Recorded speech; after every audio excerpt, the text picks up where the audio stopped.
Everything you know about the dawn of civilization is wrong. This is the story of Göbekli Tepe, an archaeological find so profound it shatters our timeline of human history. By the end of this journey, you will see the entire human story in a completely new light. We will uncover how a complex of stone pillars, built by hunter-gatherers thousands of years before the pyramids, forces us to rewrite the book on our origins. Why was this sacred site deliberately buried, and what forgotten knowledge did its builders possess? How does a single discovery challenge the very definition of human progress?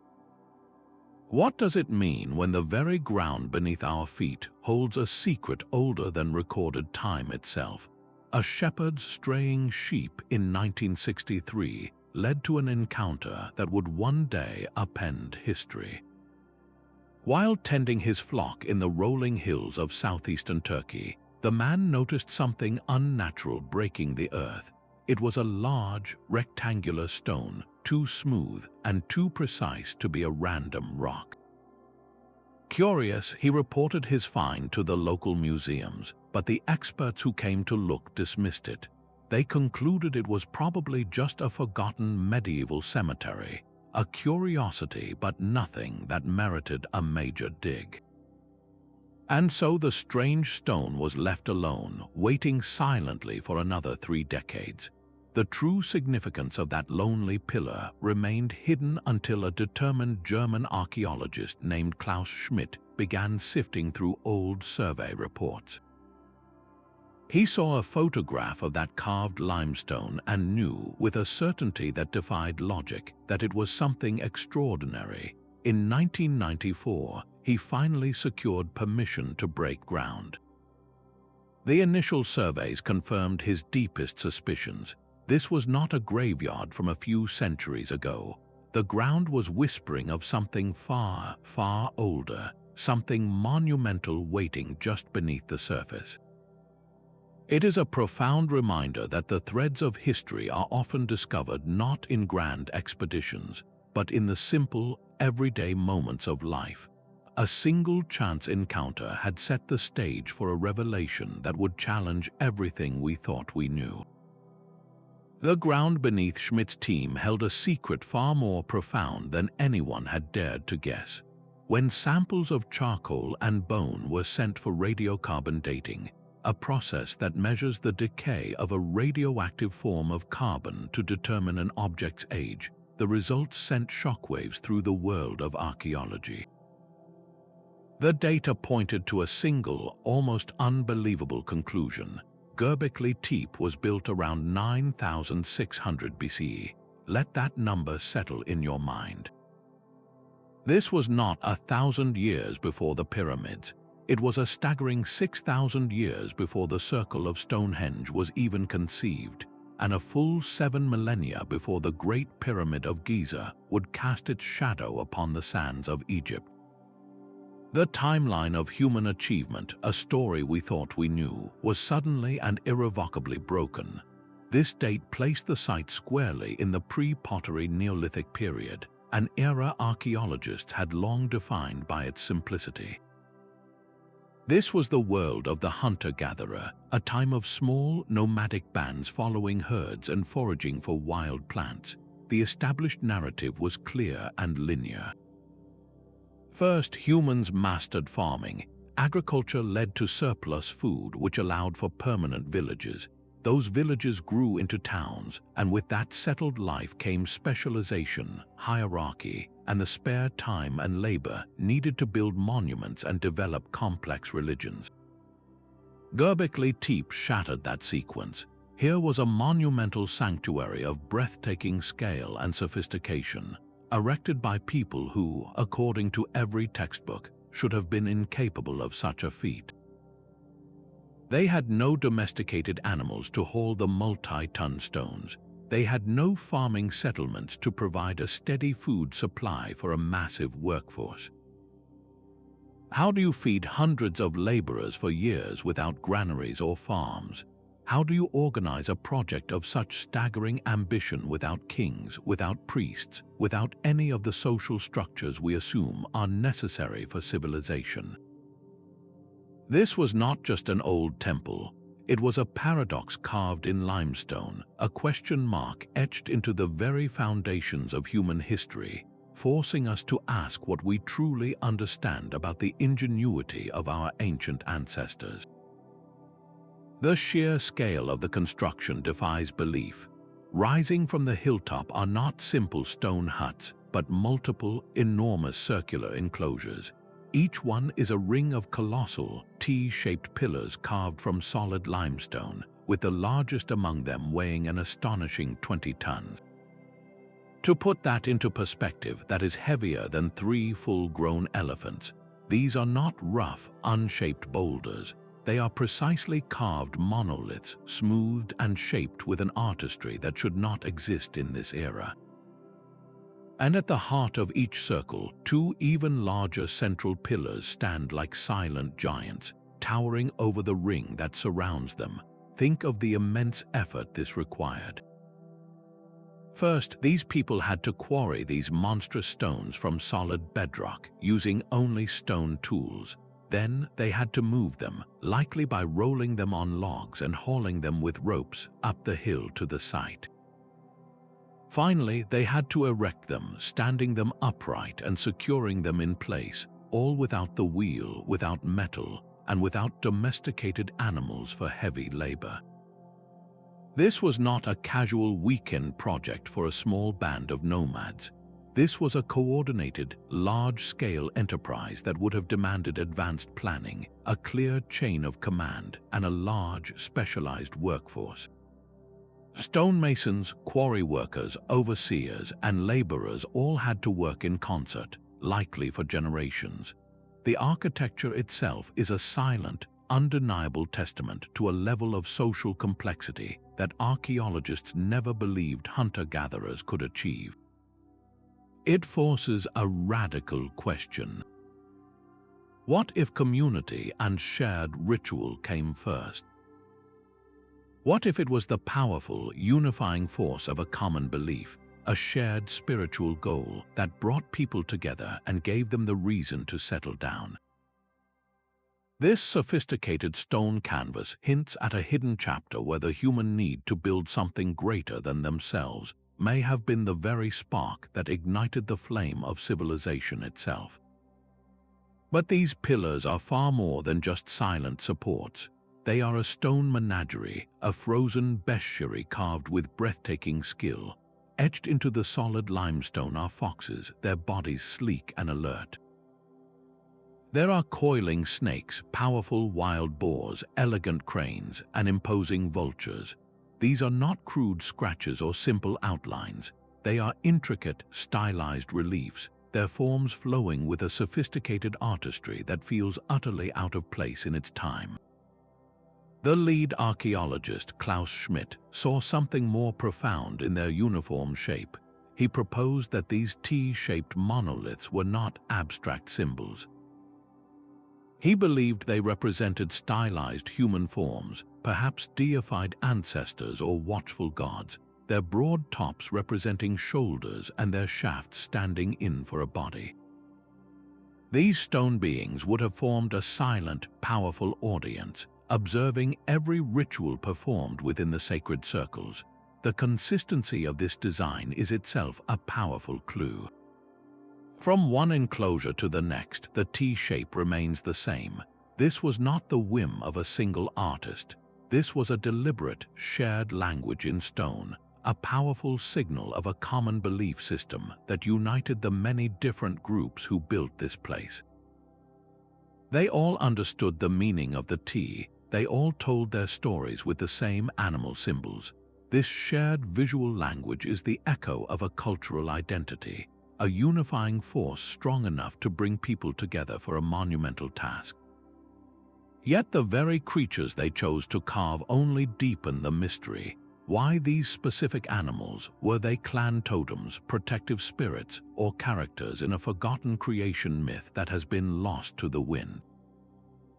Each carved figure is a word from a language we can no longer speak, a single piece of a puzzle whose final image remains maddeningly out of reach. Yet the ultimate fate of Göbekli Tepe is perhaps its greatest puzzle. After centuries of use, this magnificent sanctuary was not left to crumble. Instead, around 8000 BCE, someone undertook a monumental final project.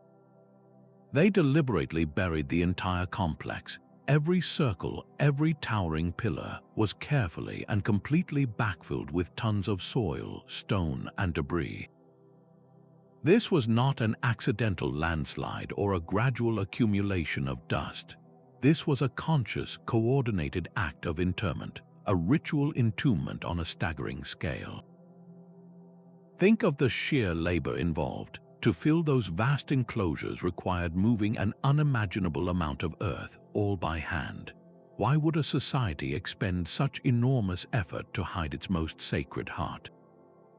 One compelling theory is that this was an act of profound reverence. Perhaps the site was so holy that decommissioning it required a ceremonial burial, a respectful returning of the temple to the earth from which it came. It was protected, not destroyed, sealed away like a sacred relic in a time capsule. Alternatively, was it an act of protection? Could a new belief system have been rising, one that saw the old symbols as dangerous or powerful? Burying the pillars might have been a way to neutralize their spiritual force, to lay the old gods to rest without desecrating them. This deliberate burial is utterly unique. We see nothing like it at other sites from this era. It speaks of a powerful, shared intention, a final collective decision made by a people who understood the significance of what they were doing. They were not just closing a door, they were sealing it shut, preserving their world perfectly for thousands of winters, ensuring that one day, a future generation would break through the soil and wonder. That message sent through time has finally arrived. What were they trying to tell us? This discovery shatters the very foundation of a story we have told ourselves for generations. For decades, the narrative of human progress was clear and linear, a tale known as the Neolithic Revolution. The story went like this. First, humans discovered farming. They learned to plant seeds and domesticate animals. This agricultural surplus allowed them to stop wandering and build permanent villages. With settled life came food storage, population growth, and specialized jobs. Only then, with this new social complexity, could humans spare the time and labor to develop sophisticated religion and build monumental structures like temples. The sequence was simple and logical. Farming created civilization. Göbekli Tepe stands as a monumental contradiction to this entire timeline. It was built by hunter-gatherers, people who supposedly lived hand-to-mouth, constantly on the move. They had no farms to feed a workforce, they had no permanent town to organize from, and yet they achieved a feat of engineering and artistry that would be impressive even millennia later. This turns the established model completely on its head. What if we have had the catalyst for civilization backwards all this time? Perhaps it was not farming that made religion and society possible. Perhaps it was the powerful, magnetic pull of a shared belief, a collective spiritual need that first brought people together. Think of the logic. To build Göbekli Tepe, disparate bands of hunter-gatherers had to agree on a common purpose. They had to coordinate, to plan, to work together for years. This very act of cooperation, driven by a shared vision, may have created the first stable, large-scale communities. The temple did not emerge from a city. The temple itself may have been the reason a city began to form. People settled near the sacred site to be close to the work, to the rituals, to the community. In this new light, civilization was not born from a granary, but from a gathering place. It was not the practicality of farming, but the human yearning for meaning and connection that truly built our world. These pillars are a gallery of stone, a collection of beasts that speak in a silent language. Look closely at the carvings, and you will see a world defined by power and danger. Predators dominate the scene. Sleek lions, cunning foxes, and coiling snakes are not just decorations. They are rendered with such deliberate detail. They demand to be seen as symbols of the untamed wilderness, perhaps as embodiments of potent spiritual forces that these ancient people both feared and revered. Alongside them, birds hold a special place, with vultures appearing again and again. Their prominence has led some researchers to suggest a connection to sky burial rituals, where the dead were left in the open for these great birds to carry the soul skyward, a practice known in later cultures. This could point to a sophisticated belief system involving the afterlife and the journey of the spirit, a form of early shamanism where the vulture acted as a psychopomp, a guide between worlds. What is strikingly absent from this stone menagerie is just as telling as what is present. Nowhere do we find the docile forms of sheep, goats, or cattle. There are no images of domesticated life. This entire symbolic world is built from the raw materials of the wild, a clear and powerful confirmation that Göbekli Tepe was conceived and built by people who lived entirely within a hunter-gatherer reality. This is not a random assortment of favorite animals. It is a frozen narrative, a complex symbolic system where every creature was a word, and every pillar was a sentence in a story we can no longer hear. Deciphering this lost language is our greatest challenge.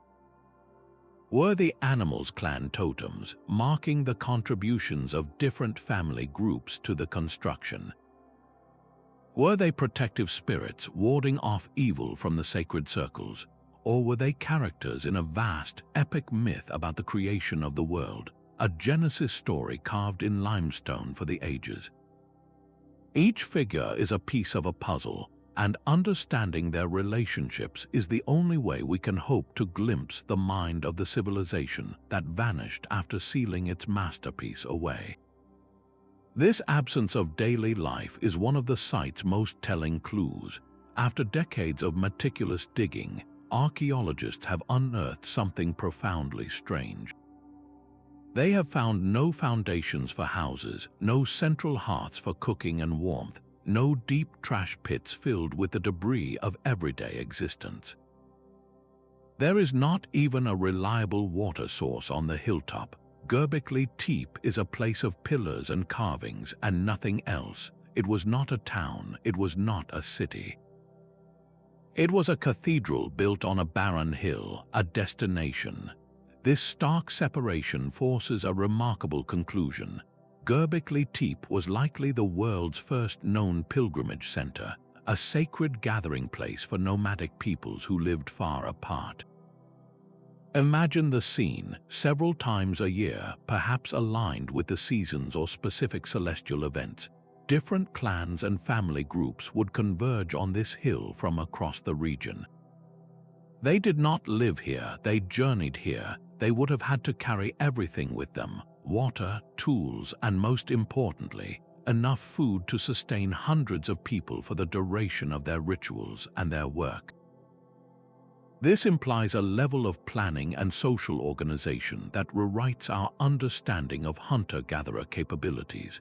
They were not just surviving day to day. They were thinking ahead, storing provisions, and coordinating their movements across vast distances to meet at a prearranged time and place. This reveals a sophisticated mental leap, a clear division in their worldview between the sacred and the everyday. The profane world was the land they roamed, where they hunted, gathered, and lived. The sacred world was this built environment, this hilltop sanctuary reserved solely for communion with the spirits, the ancestors, or the gods. To create such a space, to dedicate such immense effort to a location meant only for ceremony, shows a conceptual maturity we never knew existed so early. It means these ancient people were not just building with stone, They were building with ideas, creating a geography of the spirit that would echo for millennia. The sheer number of hands needed for this project is almost beyond comprehension. To quarry a single 20-ton pillar from the bedrock, teams of workers would have spent days, if not weeks, painstakingly carving it free using only stone tools. Then came the Herculean task of moving it. Imagine the scene: dozens, perhaps hundreds of people, hauling on ropes made from plant fibers, carefully rolling this immense stone on log rollers up the steep slope to the hilltop. This was not a one-time event. This was a sustained effort, repeated for dozens of pillars over generations. Where did all these people come from? The traditional image of hunter-gatherers is one of small, family-based bands of maybe 20 or 30 individuals, constantly on the move in search of food. But Göbekli Tepe tells a different story. To build this, those small bands had to be part of something much larger. They were nodes in a vast cultural network, connected across southeastern Anatolia by shared beliefs and a common purpose. This implies a level of organization that rewrites the social capacity of these ancient people. Someone had to plan the layout of the enclosures. Someone had to direct the quarrying operations, ensuring the stones were the right size and shape. Skilled artisans had to oversee the intricate carvings. This points to the emergence of specialized roles managers, engineers, master carvers long before we ever thought such social stratification was possible. This was not a society of equals casually coming together. It was a society with a vision, capable of marshalling a workforce on a scale that would not be seen again for thousands of years, all without a single written order or a king to command them. The true monument at Göbekli Tepe is not just the stone, but the invisible social structure that made it possible, a forgotten blueprint for human cooperation that predates every known civilization. But what was the true purpose of these silent, circular stages? While we call Göbekli Tepe the world's first temple, that label is a placeholder for a mystery we are still trying to solve. The architecture itself offers profound clues. The two massive central pillars standing at the heart of each enclosure are not merely supports. They are dominant figures facing the people who entered, their broad T-shapes universally interpreted as stylized humans, perhaps ancestors or deities. They were the eternal witnesses, the beings who watched over whatever activities took place within these rings. This arrangement suggests a powerful spiritual or ritualistic function, a space designed for an audience of stone and spirit. The animal carvings covering the pillars reinforce this. This was not random decoration. Each fox, each vulture, each boar was a symbol, a piece of a sacred language. The entire environment was engineered to transport participants out of their everyday world and into a realm of myth and meaning. Some researchers propose these enclosures were used for powerful initiation rites. Imagine a young member of the community led into the circle under the watchful gaze of the central pillars, surrounded by the carved symbols of their clan's spiritual world, undergoing a transformation that bound them forever to their people and their beliefs. Others point to evidence of large-scale feasting. The bones of aurochs, gazelle, and other wild game found nearby suggest that these gatherings involved communal meals on a massive scale.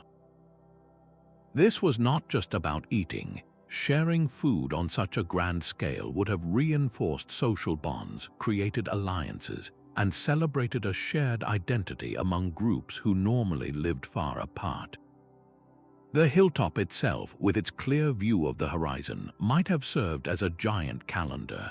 The placement of the pillars could have aligned with the rising of certain stars or the solstice sun, marking times for these crucial seasonal gatherings. Yet, for all our theories, the true purpose of the enclosures is ultimately locked within the rituals themselves.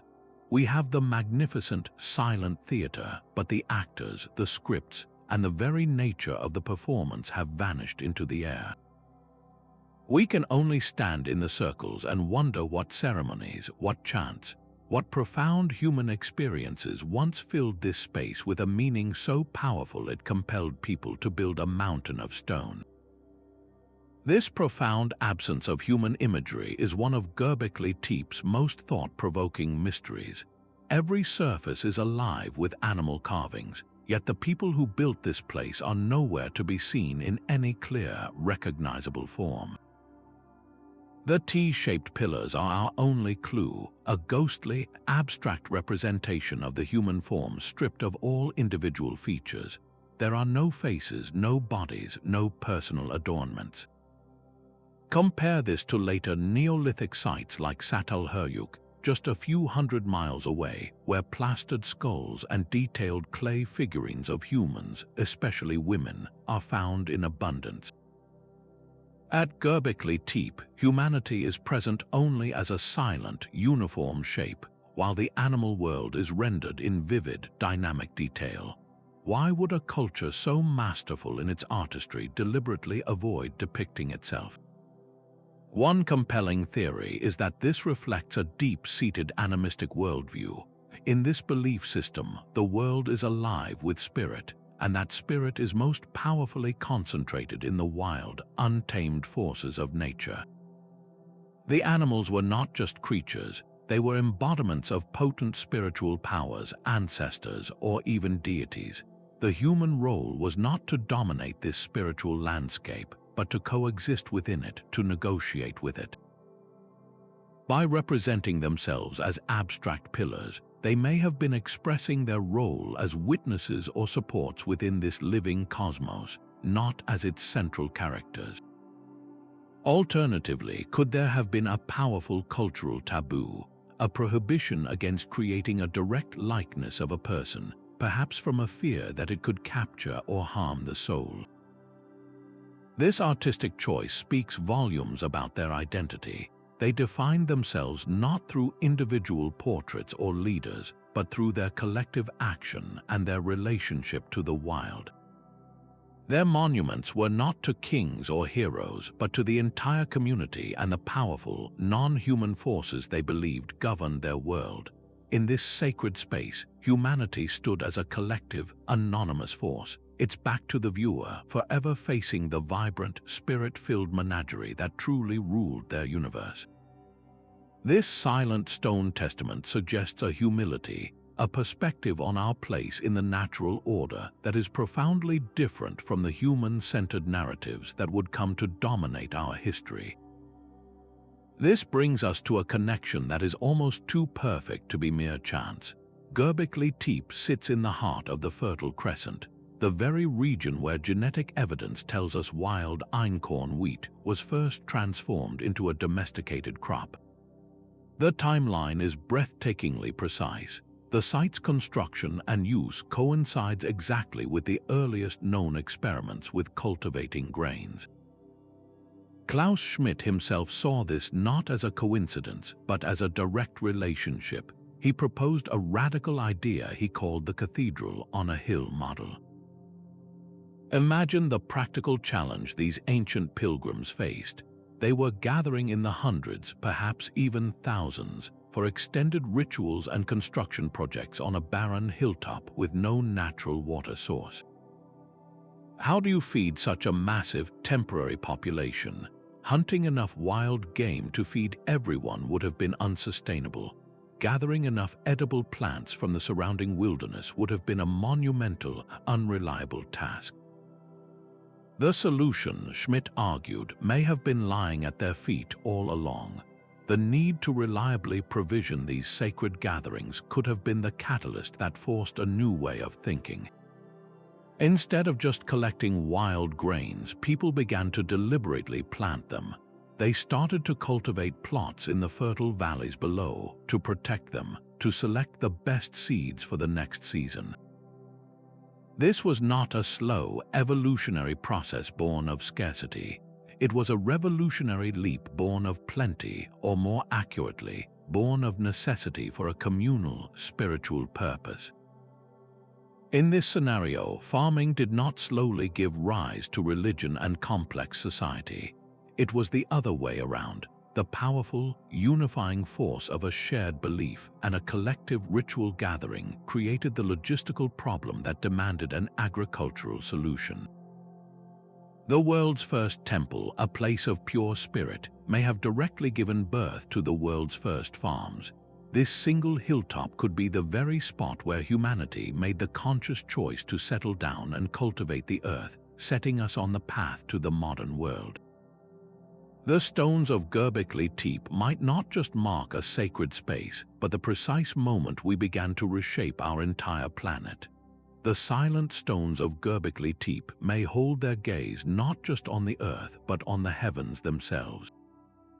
This leads us to a fascinating and controversial field of study known as archaeostronomy, the investigation of how ancient peoples understood and used celestial phenomena.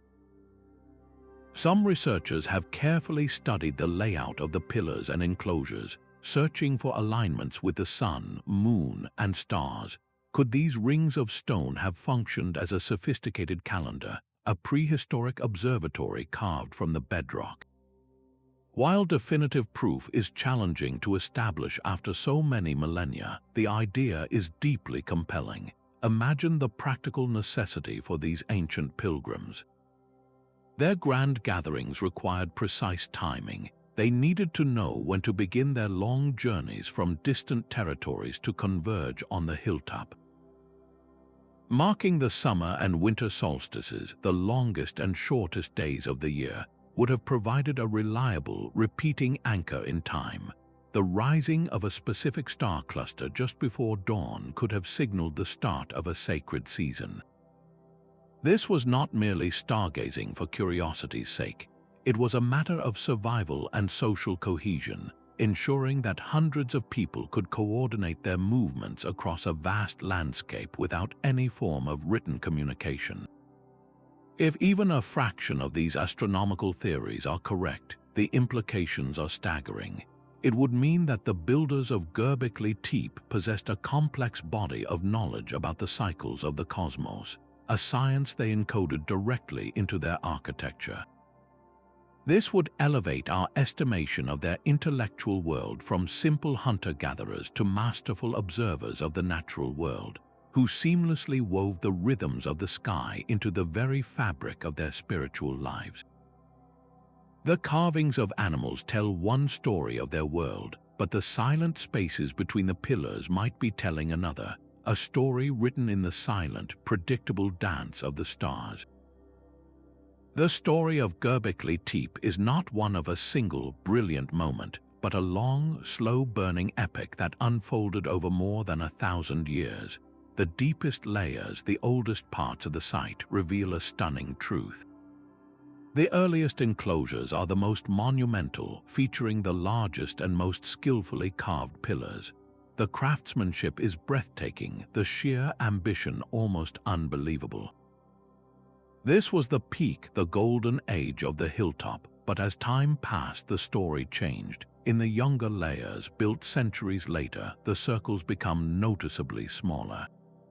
The pillars are less massive, and the carvings lose some of their former refinement and intricate detail. The grand, unified vision seems to fragment, replaced by simpler, more modest constructions. This gradual shift is a silent testament to a society in transformation. What could have caused this slow decline from such a spectacular beginning? Perhaps the powerful, unifying belief system that first drew people together began to weaken over generations. The shared purpose that allowed for the coordination of hundreds of workers may have fractured, replaced by more localized or individualistic concerns. Maybe the social structure itself, that invisible network of chiefs, engineers, and artisans, could not be sustained. The immense cost of maintaining the site and provisioning the pilgrimages may have simply become too great a burden. Environmental change could have also played a role, with shifts in climate or the depletion of local resources like the large trees needed to move the stones, making the old ways of construction impossible. The final act in this long saga was not an accident. After these smaller structures were built, the people made a collective, deliberate choice. They gathered one last time not to build but to bury. They carefully filled in every enclosure, every sacred circle, from the grandest to the most humble, sealing the entire mountain of history under a blanket of earth. This was not an act of destruction, but one of profound ritual closure. They were not abandoning their past. They were laying it respectfully to rest, preserving it perfectly for a future they could never have imagined. This entire life cycle, from its magnificent birth to its quiet, intentional end, reveals a civilization with its own history, its own triumphs, and its own slow decline. It was a living, breathing culture that adapted, changed, and ultimately made a conscious decision to let the wilderness reclaim its most sacred heart. This magnificent site forces us to ask an even more profound question. Was Göbekli Tepe truly the first of its kind, or is it merely the oldest one we have been lucky enough to uncover? The sheer sophistication of its design and execution feels like the work of masters, not pioneers experimenting with stone for the very first time. Such a flawless, monumental achievement hints that it might be the grand culmination of a long architectural tradition, the peak of a cultural movement that had been developing for centuries, perhaps even millennia, in the shadows of prehistory. Its perfection suggests the existence of older, perhaps simpler, prototype sites that have either been lost to time or still lie buried, waiting for another chance discovery. The evidence for a wider cultural network grows stronger when we look at the landscape around it. At a slightly younger site called Neolithic, just a few decades more recent, archaeologists uncovered unmistakable cousins to the Göbekli Tepe pillars. They found the same distinctive T-shaped monoliths, the same carved animal motifs, the same artistic and symbolic language etched into stone. This was not an isolated phenomenon. It was a regional style, a shared vision that connected peoples across the hills and plains of Upper Mesopotamia. This points to the existence of a vast cultural zone, a forgotten network of pre-pottery Neolithic cult centers scattered across the land.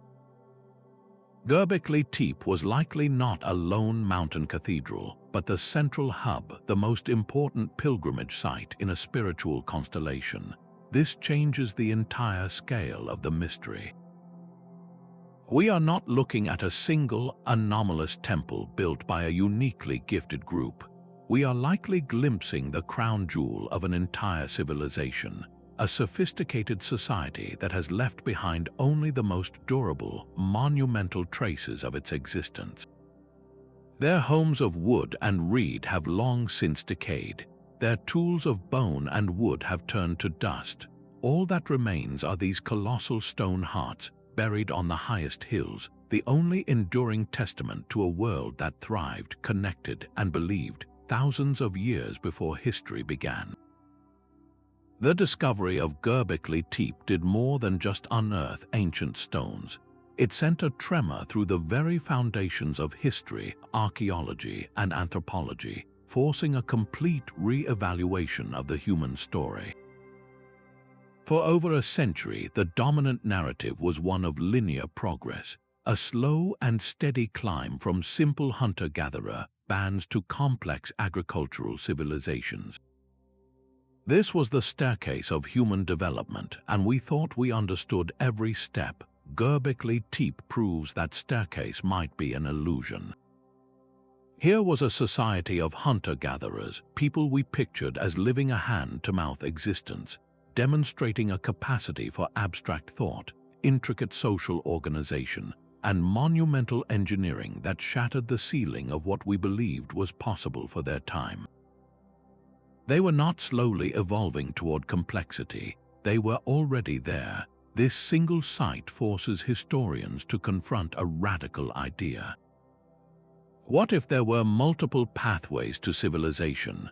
What if the catalyst was not always economic like farming, but something far more profound? the evidence carved into this Turkish hilltop suggests that the human drive to create meaning, to gather for ritual, to express a shared belief system, could itself be a primary engine for cultural change.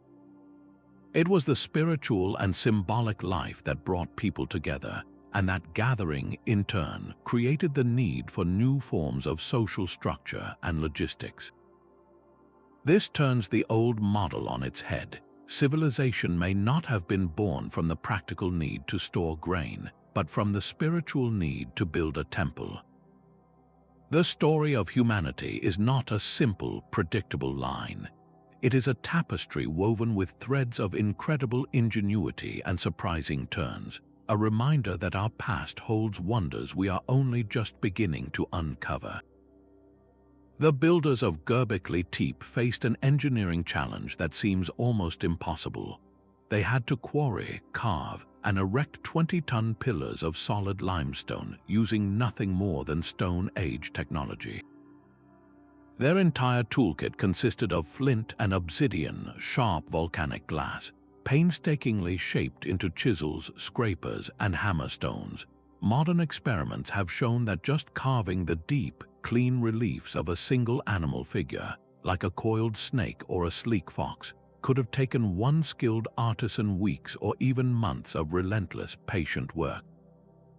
Every smooth surface, every precise angle on these colossal monoliths was achieved through millions of deliberate strikes, a symphony of patient percussion performed with tools that seem laughably primitive to our modern eyes.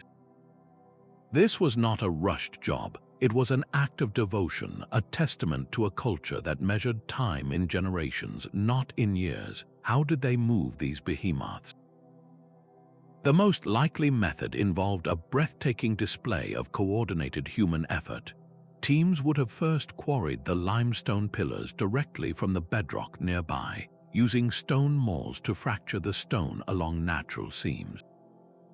Then they would have leveraged the principles of basic physics. They likely used log rollers, placing freshly cut tree trunks underneath the massive stone, and then teams of hundreds, all pulling in unison on ropes made from plated plant fibers, would have inched the pillar up the slope to the hilltop. Imagine the scene, the sound of straining ropes and shouted commands, the slow, creaking progress as a stone giant was coaxed up the hill, meter by grueling meter.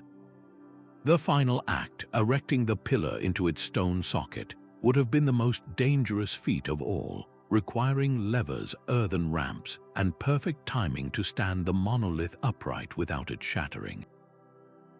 This entire process, from quarry to standing pillar, is a stunning reminder that technological limitation is no barrier to grand ambition. What they lacked in metal, they more than made up for with profound ingenuity, unwavering determination, and a collective will that could literally move mountains. The world these builders inhabited was a paradise now lost to time. 12,000 years ago, as the last great ice sheets retreated, the hills of southeastern Turkey were not the dry, golden landscape we see today. This was a lush, park-like savanna, a mosaic of open grasslands and scattered woodlands, watered by a climate far kinder and wetter than our own. Imagine a land rich with wild pistachio and almond trees, where herds of magnificent beasts roamed in numbers we can scarcely comprehend. Towering aurochs, the wild ancestors of cattle, moved in great shaggy herds. Graceful gazelles and onager, a type of wild ass, dotted the plains. This was not a world of scarcity, but one of stunning natural abundance. This environmental context is not just a backdrop, it is a crucial piece of the puzzle. Such a rich and stable ecosystem could support a much larger human population than previously thought. It provided a reliable, predictable bounty of wild game and edible plants. This abundance created a safety net, a surplus of food that freed up human labor and time. No longer did every single person need to be constantly focused on the immediate, day-to-day struggle for survival. For the first time, there was a margin. There was room for specialization.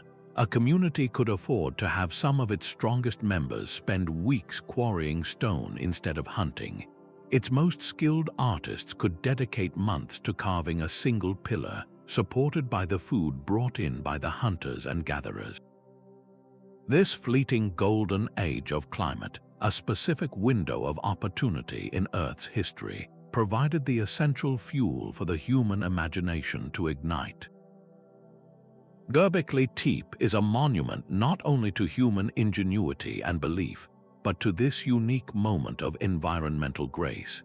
It stands as a powerful reminder that civilization's first spark was struck not in a struggle against nature, but in a period of profound collaboration with a generous and thriving world.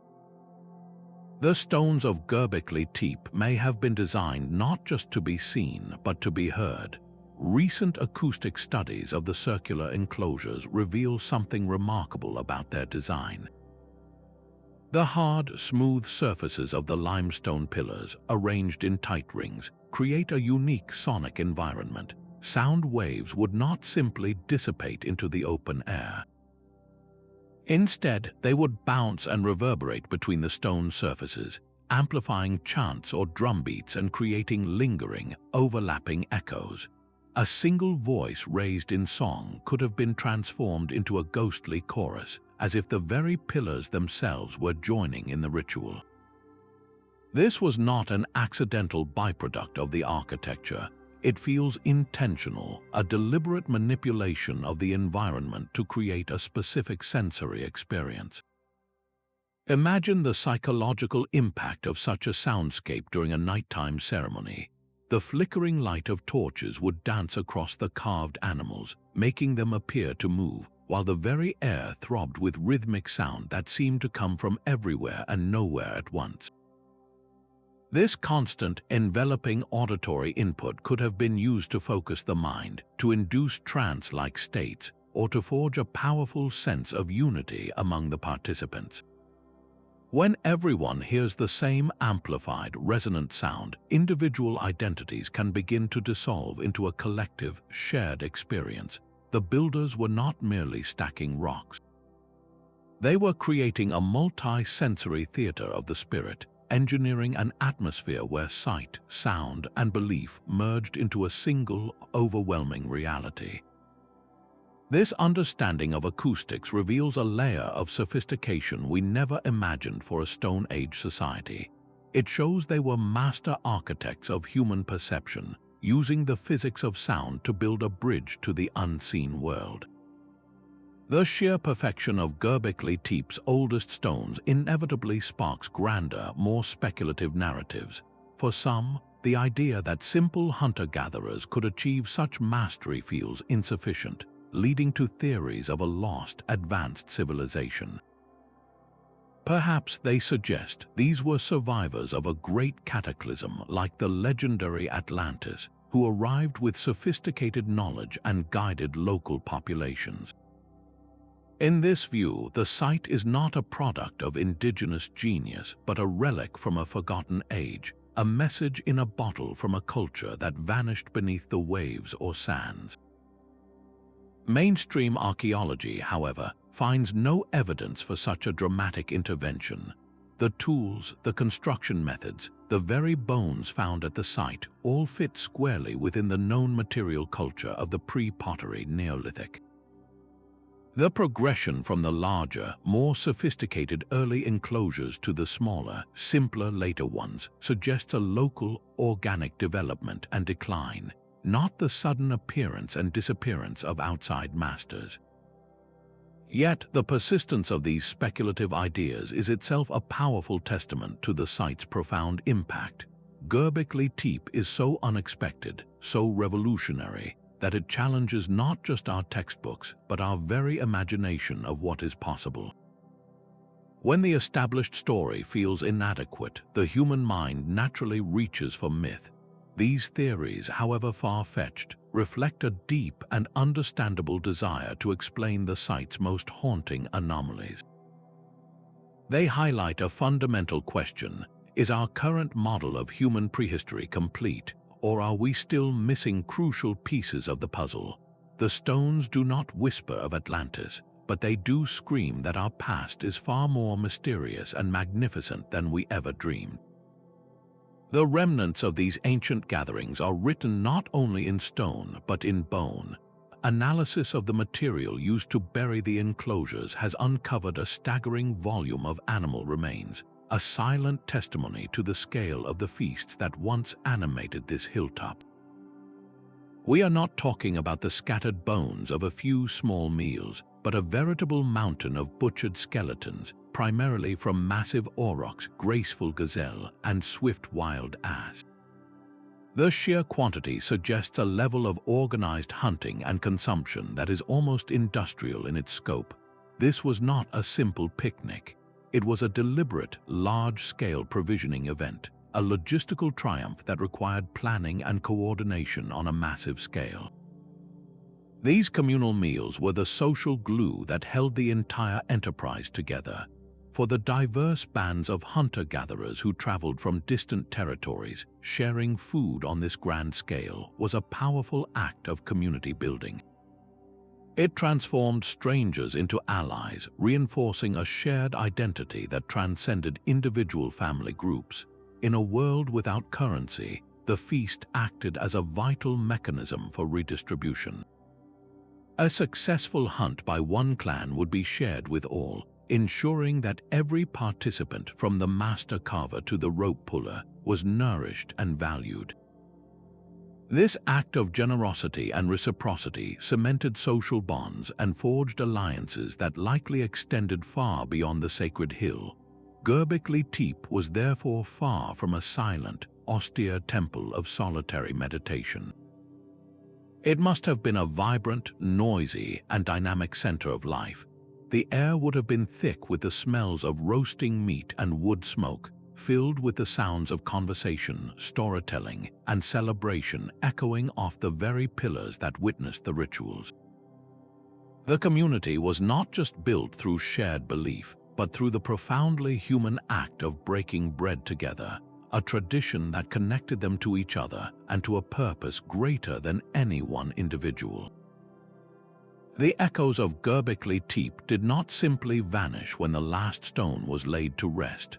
While the site itself was sealed beneath the earth, the powerful ideas it represented may have flowed outward like a cultural river, seeding the very landscapes where civilization would later bloom. The region of southeastern Anatolia is no stranger to wonders, giving rise just a few centuries later to the famous Neolithic town of Çatalhöyük. Here, we see a different way of life, a dense honeycomb of mud brick houses, but the symbolic language feels hauntingly familiar. The people of Çatalhöyük also covered their walls with vibrant paintings and plaster reliefs of powerful animals, leopards, bulls, and vultures. They, too, created special spaces within their homes, rooms adorned with bull skulls and what appear to be shrines, a clear continuation of the concept of a demarcated, sacred area. This persistence of animal symbolism and ritual space for thousands of years suggests that the spiritual world you forged at Göbekli Tepe did not die. It evolved, it adapted to a new, settled way of life, but its core principles remained. Could the cultural DNA of this first temple have traveled even further? When we look at the great civilizations of Sumer and Egypt millennia later, we see a world now dominated by gods in human form. Yet, the underlying architecture of their belief systems feels rooted in an older layer. The Sumerian ziggurat was a man-made mountain reaching for the heavens, a formalized version of the sacred hill. Egyptian deities were often depicted with animal heads, a direct fusion of human and bestial power that feels like a distant, polished echo of the wild menagerie at Göbekli Tepe. The site may not have had direct, traceable descendants. Instead, it likely represents a deep, hidden root system, a foundational stratum of myth and ritual that nourished the entire cultural tree of the ancient Near East. The symbols changed, the gods took on new names and forms, but the fundamental human need to connect with the powerful forces of nature, a need so magnificently expressed on that Turkish hilltop, became the bedrock upon which empires were built. Uncovering such a profound secret comes with a monumental responsibility. The very act of excavation exposes these ancient stones, which have been perfectly preserved for millennia in their earthen tomb, to the modern elements. Sun, wind, and rain now threaten to erode the intricate carvings, washing away the delicate stories they hold. To combat this, a colossal, state-of-the-art protective canopy now arches over the main excavation area. This modern marvel of engineering acts as a shield, a guardian roof that protects the fragile past from the relentless present, allowing the delicate work to continue without sacrificing the integrity of the stone. This creates a constant, delicate dance between two vital needs. The world deserves to see this wonder, to stand in the shadow of these pillars and feel the weight of history. Yet every footstep, every touch carries a risk. Balancing public access with the absolute necessity of conservation is a struggle that defines the site's modern existence, a question with no easy answers.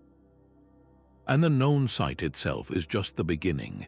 Archaeologists estimate that Göbekli Tepe spans a vast 20 acres, and so far we have only peeled back a tiny fraction of that expanse.